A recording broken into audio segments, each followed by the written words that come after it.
नमस्कार, आप देख रहे हैं आज तक। आपके साथ मैं हूं सईद अंसारी। स्वागत है आपका शंखनाद में। जात धर्म की जय हो।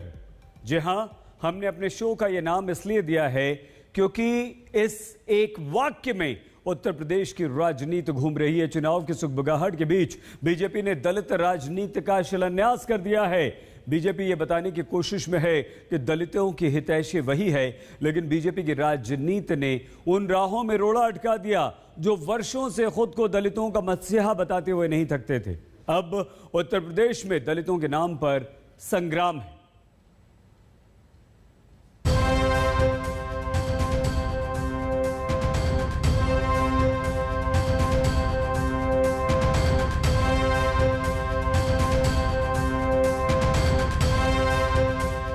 लोकतंत्र के सबसे बड़े उपासक भारत रत्न बाबा साहेब भीमराव अंबेडकर के स्मारक का शिलान्यास यूं तो महामहिम राष्ट्रपति ने किया, लेकिन इस शिलान्यास के साथ ही चुनावी उत्तर प्रदेश में दलितों पर होने वाली चुनावी राजनीति का भी शिलान्यास हो गया। बीजेपी ने चुनावी बयार में बह रहे उत्तर प्रदेश के आकाश में दलितों के नाम तमन्नाओं से भरा ये तीर फेंका है। सबसे पहले ये जान लीजिए कि अम्बेडकर पार्क कहाँ बनेगा, कैसे बनेगा।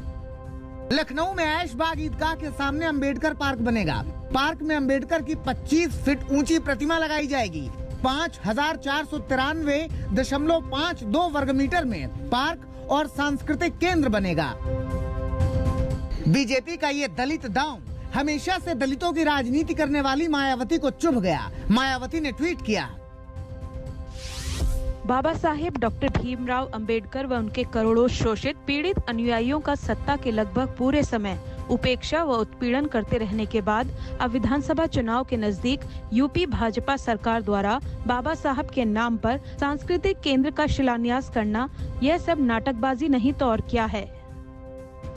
मायावती की खुली नाराजगी सामने आई तो बीजेपी की ओर से मायावती को संदेश भिजवाया गया कि आपको तो खुश होना चाहिए। अगर आज लखनऊ की राजधानी में मुख्यमंत्री योगी आदित्यनाथ जी के प्रयास से डॉक्टर आम्बेडकर सांस्कृतिक केंद्र व स्मारक का उद्घाटन किया गया है तो उन्हें तो खुशी व्यक्त करनी चाहिए। बीजेपी ने मायावती के तीर से ही उनकी राजनीति का शिकार करने की योजना बनाई है, लेकिन लड़ाई अकेले बहुजन समाज पार्टी से नहीं है। कांग्रेस और समाजवादी पार्टी की ओर से भी बीजेपी के लिए तल्ख तेवर ही दिखे। विपक्ष का आरोप सही है कि 4.5 साल हो गए हैं और आप आज आधारशिला रख रहे हैं उस व्यक्ति की जो हमारे संविधान के निर्माता थे। डॉक्टर अंबेडकर जिस संविधान को लेके आए थे उसमें सबको राइट टू लाइफ भी दिया गया था, जीवन का अधिकार। क्या योगी आदित्यनाथ उस अधिकार को सुरक्षित कर पाए हैं? अंबेडकर के नाम पर बीजेपी की इस चाल से भले ही विपक्षी चेहरों की हवाइयां उड़ी हों, लेकिन सच्चाई ये है कि अपने अपने वोट बैंक के चक्कर में स्मारकों की राजनीति कोई नई बात नहीं है। अपने ही शासनकाल में मायावती ने हाथियों की कतारें लगा दी थी। उन्होंने अंबेडकर के साथ साथ अपना भी पुतला बनवा दिया था। उत्तर प्रदेश में मूर्तियों की राजनीति कुछ नई नहीं है। आप जो मूर्ति इस वक्त आज तक के कैमरे पर देख पा रहे हैं वो मायावती की है, जो फॉर्मर यूपी सीएम थी। 2007 से 2012 तक यूपी सीएम थी और ये मूर्ति तब बनवाई गई थी। ऐसी कई मूर्तियां मायावती के काल में बनवाई गई, जो कुछ खुद मायावती की थी तो कुछ बी.आर. अंबेडकर की थी। तो इस तरह की जो राजनीति उत्तर प्रदेश में रही है वो पहले से रही है। और अब जब भाजपा आज एक तरह से इनॉग्रेशन कर रही है अंबेडकर की मूर्ति का, जो कि प्रेसिडेंट कोविंद खुद आए हैं यहाँ पर करने, उसको लेकर भी राजनीति शुरू हो गई है। विपक्ष का कहना है कि भाजपा ये दलित आउटरीच के लिए कर रही है, पर राजनीति की अगर आप बात करेंगे तो बसपा हो या सपा हो, जो भी पार्टी हो, इस तरह की मूर्तियां हमेशा से लखनऊ और उत्तर प्रदेश में बनती रही हैं। इसी तरह अपने ही वोट बैंक को साधने के लिए अखिलेश यादव ने अपनी सत्ता में रहते हुए जनेश्वर मिश्रा पार्क बनवाया था। छोटे लोहिया के नाम से जाने जाने वाले जनेश्वर मिश्र समाजवादी पार्टी के संस्थापक थे और उनके रिश्ते मुलायम सिंह यादव से जैसे थे वो किसी से नहीं छुपे हैं। उसी की तर्ज पर अखिलेश यादव ने यहाँ पर लखनऊ में जनेश्वर मिश्र पार्क बनाया और जो सामने आप मूर्ति देख रहे हैं ये उन्हीं जनेश्वर मिश्र की मूर्ति यहाँ पर स्थापित की गई। इसकी हम चर्चा इसलिए कर रहे हैं क्योंकि उत्तर प्रदेश में एक तरह से फिर से मूर्तियों को लेकर राजनीति शुरू हो गई है। एक तरफ भाजपा ने अंबेडकर की मूर्ति का आज जो है आधारशिला रखी है, तो वहीं दूसरी तरफ समाजवादी पार्टी का आरोप है कि दलित वोटों को खींचने के लिए ऐसा किया गया, जबकि सपा का कहना है कि उनके कार्यकाल में अगर मूर्तियां लगाई गई थी तो उसके साथ साथ डेवलपमेंट भी किया गया था। जो जनेश्वर पार्क का पूरा देख पा रहे हैं यहाँ से, जो पूरा व्यू है, इसको जो है एशिया का सबसे बड़ा पार्क भी कहा जाता है। और ये जो व्यू, ये इस मूर्ति के साथ ही साथ ये पार्क भी बना था। तो समाजवादी पार्टी ने अपना पक्ष ये रखा है कि उन्होंने मूर्तियां जरूर लगवाई हैं, पर मूर्तियों के साथ साथ उन्होंने यूपी का डेवलपमेंट भी किया है, ना कि भाजपा की तरह इलेक्शन से 6 महीने पहले मूर्ति की लेइंग फाउंडेशन सेरेमनी करके वोट खींचने का प्रयास किया हो। अब बीजेपी लखनऊ में अंबेडकर पार्क बनवाकर ये संदेश देने की कोशिश कर रही है कि लोकतंत्र में बाबा साहब की आत्मा थी और बाबा साहब में बीजेपी की आत्मा है। ये संदेश बीजेपी को दलितों का हितैषी भी बना सकते हैं और सूबे में दलित दोबारा बीजेपी की दाल भी गला सकते हैं। समर्थ श्रीवास्तव, लखनऊ, आज तक। उत्तर प्रदेश में दलितों की राजनीति चुनाव आते ही गर्मा जाती है और इसका सबसे बड़ा कारण है यूपी में दलितों का 20% से ज्यादा होना। दलितों का समीकरण ऐसा है कि यूपी का दलित दल से दिल लगाता है, मान लीजिए कि वही सत्ता पाता है। आपको यूपी में दलितों का पूरा समीकरण आइए हम बताते हैं कि कैसे उत्तर प्रदेश में दलितों ने सत्ता का पाया थाम रखा है।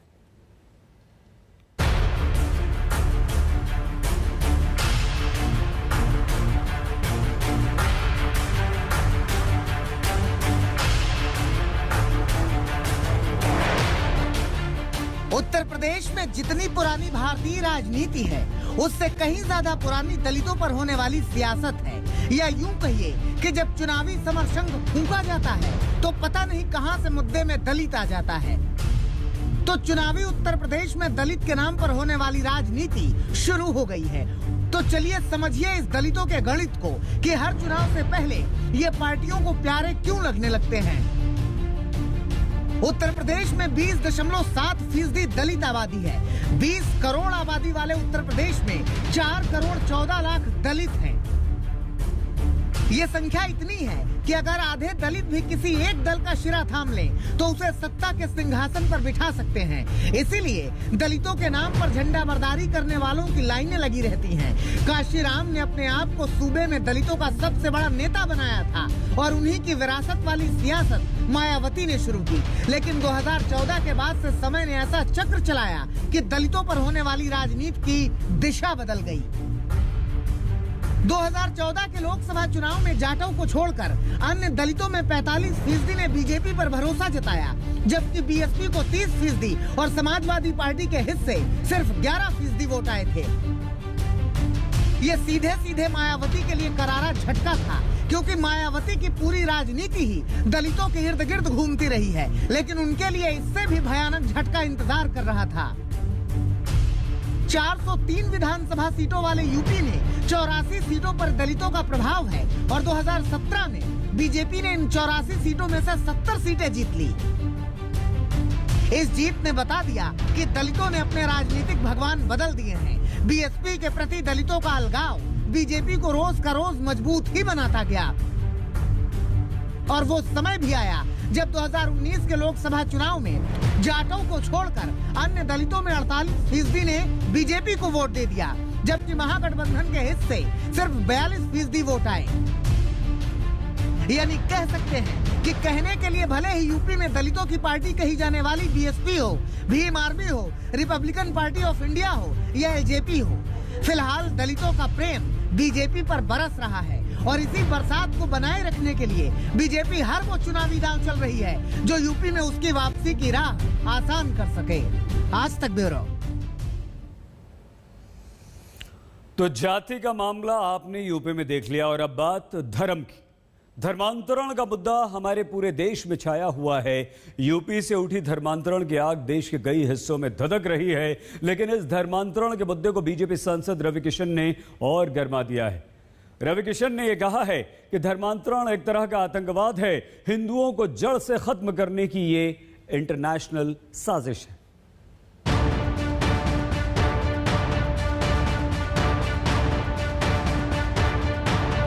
इनका काम है इस सिंडिकेट का हिंदुओं को जड़ से खत्म करना।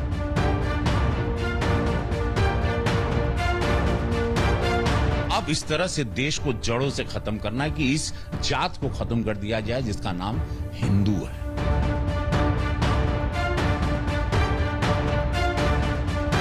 पता नहीं रवि किशन से लोगों का कितना सरोकार होगा, लेकिन धर्मांतरण के मुद्दे पर मची महाभारत के बीच रवि किशन को लगता है कि हिंदुओं की जड़ें समाप्त करने की कोशिशें हो रही हैं। हिंदुओं को खत्म करने का इंटरनेशनल प्लान रचा जा रहा है। विदेशी ताकतें हिंदुओं को खत्म कर देने पर आमादा हैं। बहुत बड़ी इसमें विदेशी ताकतें ज्यादा लगी और विदेशों का पैसा है। ये बहुत बड़ा एक चिंता का विषय है इस वक्त हिंदुओं के लिए। पूरे देश का हिंदू इस वक्त चिंतित है कि क्या भविष्य होगा, कैसे जाएंगे, कैसे हमारे बच्चे होंगे, क्या हमारी जनरेशन को खत्म किया जा रहा है। आतंकवाद 2014 से यशस्वी प्रधानमंत्री नरेंद्र मोदी जी के बाद खत्म हुआ 99%। तो अब इस तरह से देश को जड़ों से खत्म करना है कि इस जात को खत्म कर दिया जाए जिसका नाम हिंदू है। धर्मांतरण के मसले पर जांच एजेंसियां लगातार छापेमारी भी कर रही हैं और कार्रवाई भी कर रही हैं। अकेले पूर्वी यूपी में 400 मदरसे जांच एजेंसियों की रडार पर हैं। लेकिन रवि किशन का मानना है कि मसला सिर्फ यूपी या कश्मीर का नहीं है। हर राज्य में धर्मांतरण का धंधा करने वालों का सिंडिकेट है और उद्देश्य सिर्फ एक है, हिंदुओं को खत्म करो। अब 5 राज्यों से और पकड़े गए। खबर आ रही कि पूरे देश के हर राज्य में ये सिंडिकेट काम कर रहा है। ये अभी अंदरूनी खबर मैं आपको बता रहा हूं। और ये लाखों की तादाद में और करोड़ों करोड़ों रुपए का फंड इनको विदेशों से आया हुआ है। इनका काम है कि हिंदुओं का नाश करो। इनका काम है इस सिंडिकेट का हिंदुओं को जड़ से खत्म करो। हो सकता है कि रवि किशन भी जांच एजेंसियों के संपर्क में हो, क्योंकि जांच एजेंसियों ने ही बताया था कि इस्लामिक दावा सेंटर की आड़ में धर्म परिवर्तन का गंदा धंधा चल रहा है। गिरफ्तार उमर गौतम के तार कतर के सबसे बड़े धर्म परिवर्तन कराने वाले इंटरनेशनल मास्टरमाइंड बिलाल फिलिप से जुड़े हैं। मामला बढ़ता जा रहा है, इसीलिए रवि किशन कह रहे हैं कि इस मुद्दे को वो सदन में उठाएंगे। देखिएगा पूरे देश में से ये सिंडिकेट निकलेगा जहां पर ये कहा कि हिंदू बच्चों को, हिंदू बेटियों को, इनका धर्म परिवर्तन करो, ये जात को खत्म करो, इनकी जड़ें खत्म करो, आने वाली नस्ल इनकी खत्म करो। तो ये बहुत बड़ा एक अपराध इस देश में हो रहा है और इस मुद्दे को मैं डेफिनेटली सदन में उठाने वाला हूं और एक कठोरतम अपराध के रूप में इसको लिया जाएगा। इसकी कानूनी सजा बहुत बड़ी होगी। इसको बहुत बड़े अपराध के आप किसी की जिंदगी, किसी के धर्म को बर्बाद कर रहे हैं, किसी की जात को, उसके माता पिता, उसके परिवार के जाने बगैर, उसकी गरीबी या उसकी मजबूरी या साइकोलॉजिकल उसको अलग तरीके से उसका ब्रेन वॉश करके आप उसको ह्यूमन बॉम्ब बना रहे हो या उसको जो भी कर रहे हो या उसको एक डिफरेंट रिलीजन में ले जा रहे हो जो रिलीजन के बारे में उसको जीरो नॉलेज है। तो इससे बड़ा पाप क्या होगा? ये डेफिनेटली एक सबसे बड़ा अपराध है। रवि किशन बता रहे हैं कि हिंदुओं को खत्म करने की कोशिशें हो रही हैं, लेकिन समाजवादी पार्टी कह रही है कि बीजेपी मुद्दों से ध्यान भटका रही है, बेवजह बरगला रही है। अगर समझ ले इसी तरह का कांड वेस्ट बंगाल के अंदर हुआ होता, महाराष्ट्र के अंदर हुआ होता, राजस्थान के अंदर हुआ होता, तो अब तक भारतीय जनता पार्टी तो पता नहीं हल्ला मचा रहे होते, मुख्यमंत्री का इस्तीफा मांग रहे होते पश्चिम बंगाल का। तो उत्तर प्रदेश के मुख्यमंत्री को इस्तीफा नहीं देना चाहिए। उत्तर प्रदेश के मुख्यमंत्री के नाक के नीचे इस तरह की घटनाएं 4.5 साल से चल रही थी और 4.5 साल से उत्तर प्रदेश के मुख्यमंत्री क्या कर रहे थे? क्या उत्तर प्रदेश के लोगों को सुरक्षा देने में उत्तर प्रदेश के मुख्यमंत्री नाकाम है? यहाँ पाकिस्तान के एजेंट आके ICI उत्तर प्रदेश के अंदर में बैठ गया और उत्तर प्रदेश की सरकार को मालूम नहीं। धर्मांतरण पर हो रही सियासत अपनी जगह है, लेकिन इतना जरूर है कि धर्म परिवर्तन के इस नेटवर्क को खंगालने के लिए जांच एजेंसियां पूरा दमखम झोंके हैं। कई राज्यों में लगातार छापेमारी चल रही है। तलाश है उस मास्टरमाइंड की जिसकी शह पर धर्म परिवर्तन का ये पूरा खेल खेला जा रहा है। समर्थ श्रीवास्तव, लखनऊ, आज तक।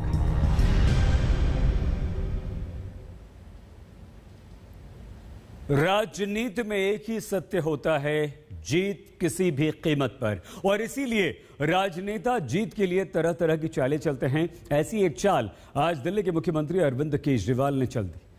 पंजाब में अरविंद केजरीवाल ने ऐलान कर दिया कि अगर पंजाब में आम आदमी पार्टी की सरकार बनती है तो पूरे पंजाब में 300 यूनिट तक बिजली फ्री कर देंगे, पुराने बिजली के बिलों को माफ कर देंगे, 24 घंटे पंजाब के लोगों को बिजली देंगे। दिल्ली की ही तरह किए गए इन वादों ने पंजाब की राजनीति में करंट को दौड़ा दिया है।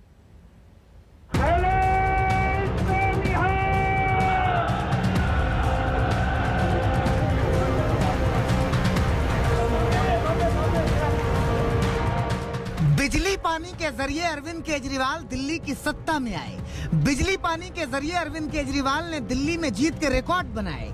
बिजली ही वो मुद्दा था जिसने दिल्ली में बाकी दलों को करंट दिया और अरविंद केजरीवाल को सत्ता की रोशनी से नहला दिया। अब उसी बिजली का दिल्ली मॉडल केजरीवाल ने पंजाब में उछाल दिया है। सत्ता में आए तो हर परिवार को 300 यूनिट बिजली मुफ्त मिलेगी। पंजाब में आम आदमी पार्टी की सरकार हर परिवार को 300 यूनिट तक बिजली मुफ्त देगी।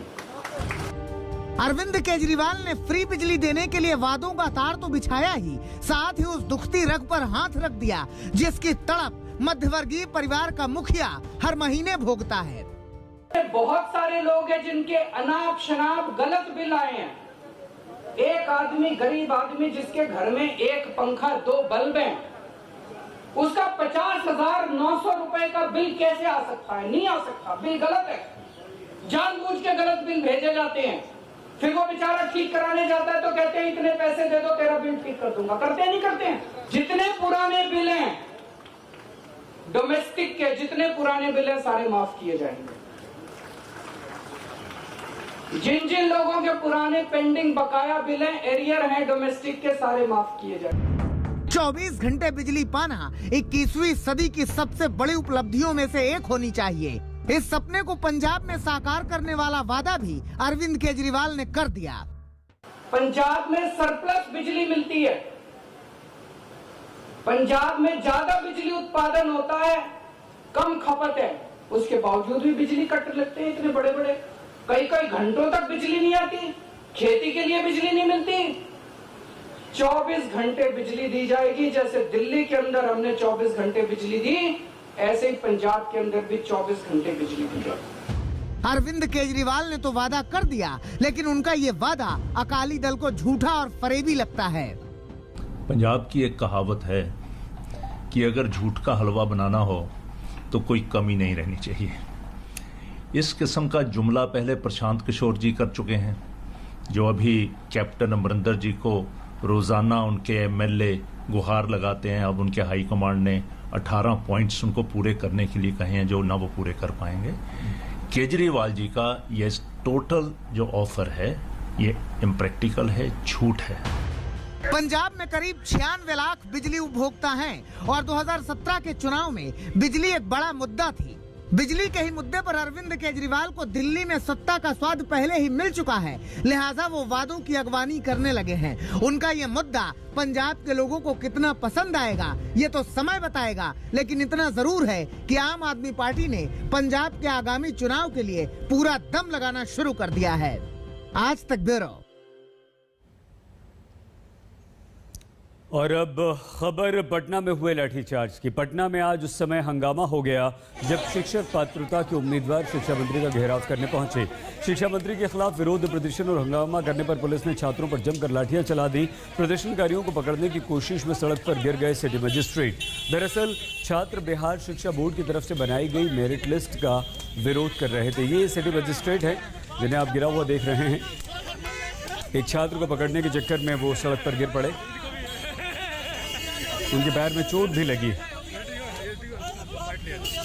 लाठियां क्यों बरसाई गई? शिक्षा के अभ्यर्थी अपने मांग के लिए हम लोग जो है प्रोटेस्ट कर रहे थे शांतिपूर्ण। आप वीडियो देख सकते हैं किसी भी न्यूज में, लेकिन पुलिस की बर्बरता है कि शांत बैठे हुए शिक्षा अभ्यर्थियों पे ये ऐसे व्यवहार कर रही है। जिस तरह से लाठीचार्ज किए हैं, लग रहा है कि ये लोग क्रिमिनल है। क्या हम लोग क्रिमिनल हैं? हम लोग शिक्षक हैं, हम लोग युवा बच्चों को पढ़ाकर उसको बनाते हैं वो। और ये देखिए क्या हालत है। सरकार की तरफ से तो आप लोगों को दिया गया था ना कि आप लोगों को जो है जितने भी चयनित लोग हैं उन्हें नौकरी मिलेगी। वो पात्रता की बात करते हैं, हमको पात्रता नहीं नियुक्ति चाहिए। जो भी बच्चे 12 मार्च को क्वालिफाइड हुए थे उन सबकी नियुक्ति चाहिए। पात्रता क्या होता है? 2011 वाला आज तक पात्रता के नाम पे पड़ा हुआ है। क्यों हम लोग पात्रता लेंगे? पात्रता लेने के लिए आए हैं। आप सीट के अगेंस्ट सीट लिए थे। जब जान रहे कि नियुक्ति इतना ही है तो क्यों आप सबको एक साथ जोड़ने की कोशिश करते हैं? इसलिए हम लोग कुछ नहीं मानने वाले। हम लोग को नियुक्ति चाहिए तो नियुक्ति चाहिए, इसके अलावा हम कुछ नहीं जानते हैं। बहुत छोटा सा ब्रेक हम ले रहे हैं, होते हैं हाजिर। आप देखते रहिए आज तक।